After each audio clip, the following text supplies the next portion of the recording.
You teach at City College in New York, and I'm Yeah. just curious, what is your experience with teaching? Like, do you find that you learn more teaching or reading and writing, or do you find which of those do you find more instructive and fulfilling? Well, again, I grew up in a household with teachers. I have a brother that's a principal down in Florida, and I have a sister that's a teacher. So it's pretty big in my household and in my learning and in my development. But I found, I'm no longer at City College. That was an adjunct position that Okay. popped up it came up at the right time, and I had a wonderful opportunity to work at City College, which is a great place to start off as a new adjunct professor. I mean, I had wonderful mentors and people that really guided me. I went through the English department at City College where I received my MFA. So it was just a perfect fit for me to get my training there. So even when I go out into the larger world, and I do plan to get my PhD one day. So when I do go out, it will really make a way for me to have that experience. But I loved it. I love teaching. I love Hmm. the relationship between professor and student. And it's just such a wide world of imagination, because not only are your students writers and want to be writers, they want to be artists, and they want to move through the world too. To just see them be stimulated by what we teach is an amazing opportunity to have. That is an amazing opportunity. I'm glad you had that opportunity to do that. And also, you're a Yes, Coffee Canum Fellow. So when did that come right. about, and what is your experience there? Oh, Cave Economy is an organization here in New York, um, started by two wonderful people that I know, Cornelius Mhm. Eady and Toy Derricott. And this is they open up a space for poets of color to have a space. And again, when we talk about who the higher gods forgot, I think that this is the kind of opportunity, this is the kind of platform that opens up the way to the diversity of our country. And I think I applaud them for what they did. And I had an opportunity to take many Cave Canem workshops here in New York from some famous poets around the world come through, and Mm. it gives you opportunity to just be able to also do like them, give back to community. So I started my own little collective of writers where we share every Thursday, and we support each other as writers too. So it's very, very important It's very to me. collaborative, and that's very important for Yes, artists, is to be around other artists and be encouraging of each other. In yes, general, it's very yeah, powerful, and you bounce ideas off each right, other, and so exactly. it's a wonderful experience. I've had that pleasure myself. When I'm alone, it's harder for me to it's hard for That's me what to I'm saying. focus. And That's yeah, what I'm saying. yeah, Especially when it absolutely. comes to poetry. When it comes to poetry, it's a lonely life. But then if you have the support of constructive criticism, or you have the support of where you're trying to go or what you're trying to say, and people that you trust, and you trust your work to them, I think it's very, very important. And so not only do we build community, but we build family. We become Hmm. each other's family too. Yeah, Right. Would you like to share a poem with us? sure.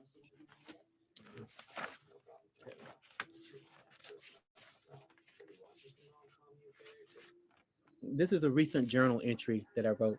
It's called Okay. it's called From Penn to William Penn, and this is about the Cave Canem retreat that I went Hmm. to in 2018 in Harrisburg, Pennsylvania. I took a train to Pennsylvania to retreat in the country. It would be a 9-hour train ride from Penn to William Penn. Oh, the energy it takes to withdraw oneself out of the city. It takes all the pent up desires to miss sound and traffic, the maddening air, to leave behind pieces of me. I had to rein in all my hyperactivity as I reclined back to listen to Cold Train or Miles. I had to rein in the need to engage or my rage against people like me, singly walking through a crowded space, looking for home or country, looking for the material or the nurturer. It can be a mental retreat before my nose reeks of the city. Pity those that don't have the privilege of country air. As the voice of the conductor said, Newark and Trenton And I would look back 2 days. I had to rein in the days or the ways I cope with midnight or the blinding sunlight. And this is not artificial or dismissive the way people protect themselves, the way we project ourselves onto others. I want to rein in all the smells, all the stories, all the lists, all the luncheons and meetings and reservations, the conductor said, Philly. And there are people that didn't race or didn't pace back and forth. I sat on the quiet car so I could ogle at the stars, and there are actual stars and dark, and people park and lounge, and people snore, and their toes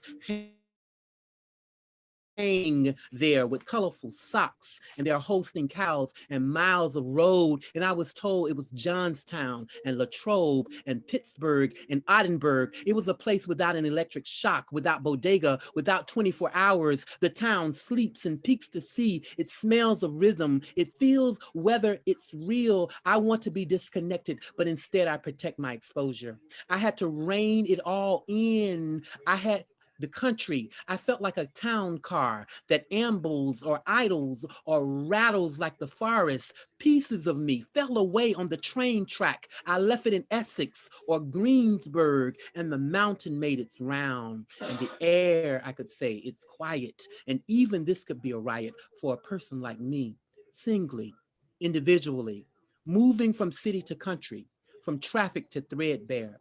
I had to rein it all in to start and begin. I could have been a chicken, a crow, a badger, a fawn, but I took it slow. So I reined it all in, and I thought it to be too dark, too silent, as if someone blew out the pilot light. So I reined it in as I crossed Slate Creek after the rain. Interesting. Well, that was very interesting. What I get from that, what I gather from listening to you read that, is how the environment is in flux and how much of it influences the person that's experiencing that environment. And then that was very interesting to hear how you sort of are collaborating with your surroundings in that piece. So yeah, because we oftentimes get so caught up into New York and concrete, mhm. and just like I told you at the very beginning, I'm close to the tree, so I'm close to nature. I'm close to all things outside. You know, I grew up near alligators. I grew up near dolphins. I grew up near all kinds of exotic variety of animals. And it's just like when you live in a place like New York City that's concrete, oftentimes you get suffocated. You know, that's why I will go to the Botanic Gardens, or that's why I come to the Bronx Zoo. That's why I like going to Prospect Park, you know, because I like that communion with nature so much. Yeah, that's very interesting. Going back to like, traveling, do you find that when you travel, when you go from place to place, does that sort of uprootedness, influence your creativity? Does it bring more spark to you? Yes, it does. I mean, the creativity, I could be, I had a chance to visit a friend of mine in Colorado. He was getting married, and he lived in a little place called Leadsville, Colorado, and it's like 10,000 feet up.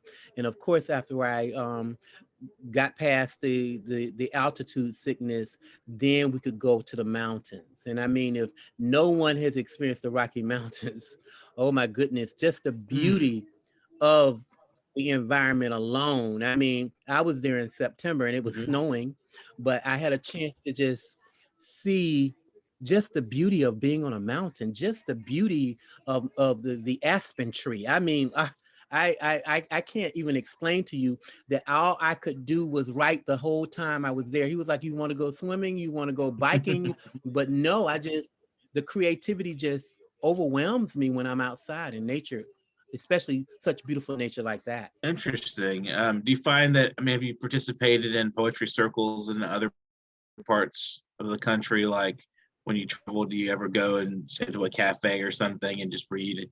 Do you find that there's Oh difference yeah. in the cultures of the people there, or they have different Oh, styles? oh yes, yes, yes, sir. In 2017, I won that fellowship through the Norman Mailer Foundation. And so we were stationed in Malibu, California. I had never been to California and I had never been to Malibu, but what a beautiful, beautiful place to write. I mean, like we were at Pepperdine University, but what our professor did was she would take us to the beach. We would go to Tuna Canyon, or we would go to Zuma Beach, or we would go to Santa Barbara or Venice. She would take us to different places and we would sit near the water and just write. And it was just so amazing. I can't even explain to you just to see the statue of Santa Monica with all the pink carnations thrown at her feet and just the beauty of being outside. Because I grew up near water, so it's just like being outside near water is just so different than being, stuffed into a city like New York City. I have no problems with New York, but sometimes it can be suffocating. Yes. Right. Yeah, I live in Houston. It's quite much like that here sometimes too, and there's not a lot of green. But I live near the Gulf as well, so it's very nice to have. I agree with the sentiment about the water. It's something relaxing and calming about being around the ocean. Do you have another poem you'd like to share?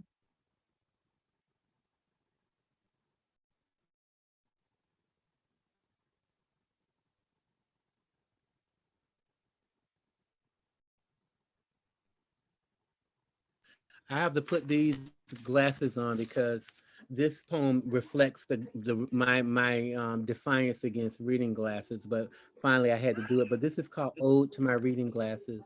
That's funny. Today I decided to do it. A friend suggested that I needed a pair of reading glasses, and I always knew it.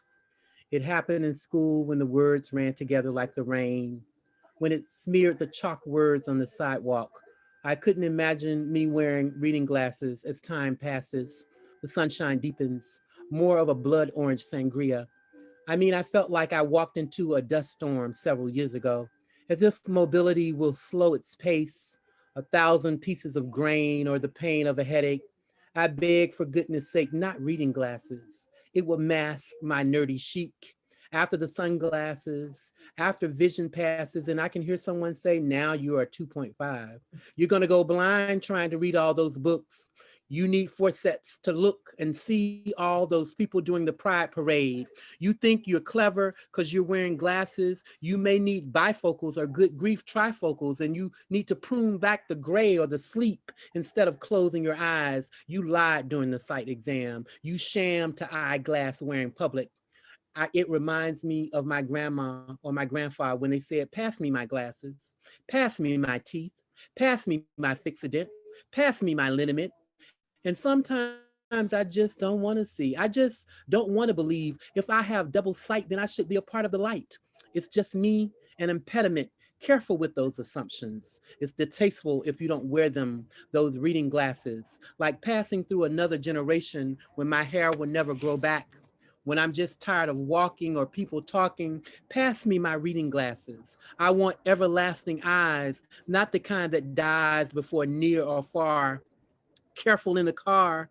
I'm just scared as the next when I have to take a reading test. I can't say how many times, how many rhymes will never be created because I need to wear them. I need a pair of them. I will lose them before tomorrow because I'm just not a caretaker, a fake pair of reading goggles that strangle my quaint nose that grows big as I become old. And some people have worn them all their lives. If not, take mine. I will rest them on the dead of my forehead. I can still be stylish without being somewhat childish with those reading glasses.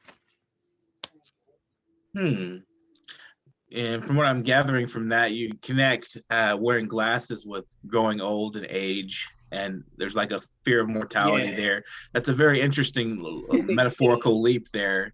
And I like the way it translates from the poem, from the experience to the poem.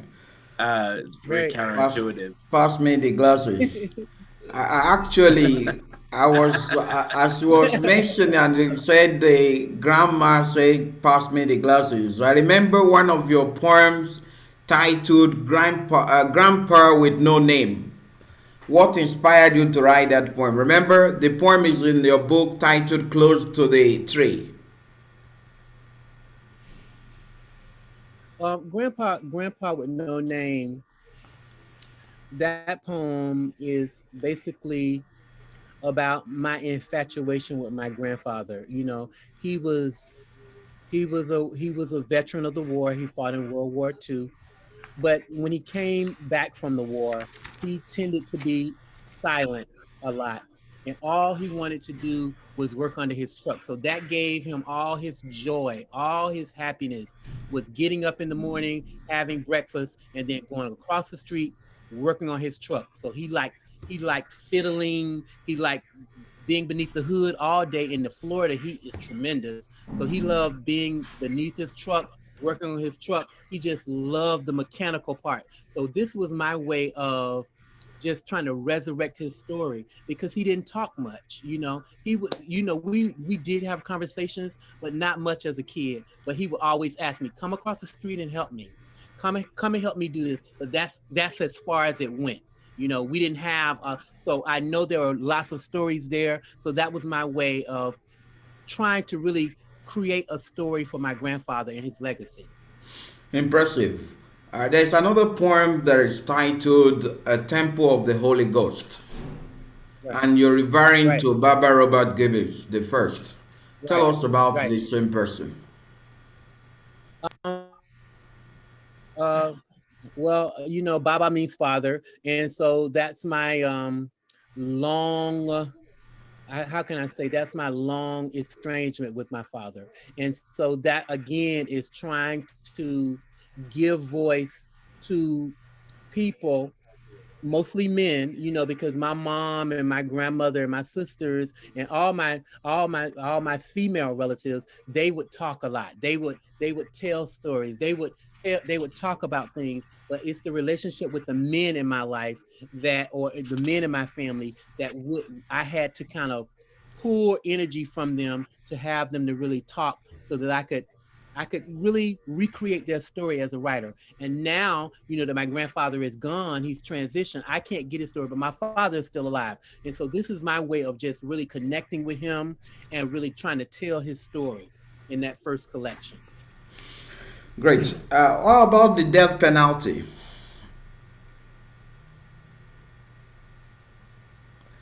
Remember death penalty? There's The a death poem in penalty, this same collection that's again, entitled Death Penalty. What is it about? yes, the death penalty is almost as if being a man of color growing up in South Florida is very, very, very, very difficult, you know. And so, although I was fortunate to grow in a family that was educated, that had gone off to college, had done things, but because of that, a little more, I had a little more privilege, but not much. You know what I'm saying? And so the majority of the people that I knew, or the majority of the people that grew up on my side of town in Florida, you know, they didn't have as much privilege. So their life was kind of set out for them.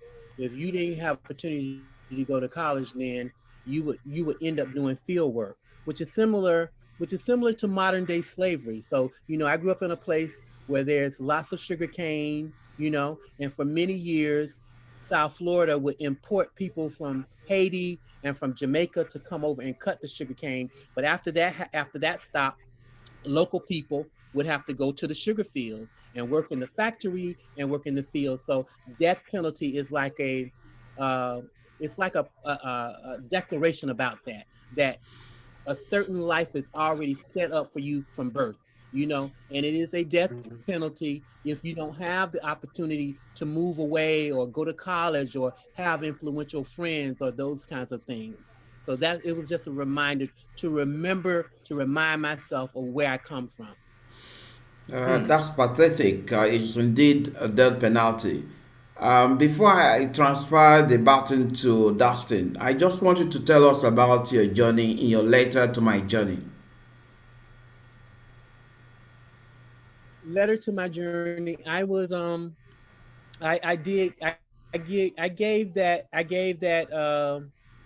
title because I was one night, and this was maybe like 8 years ago.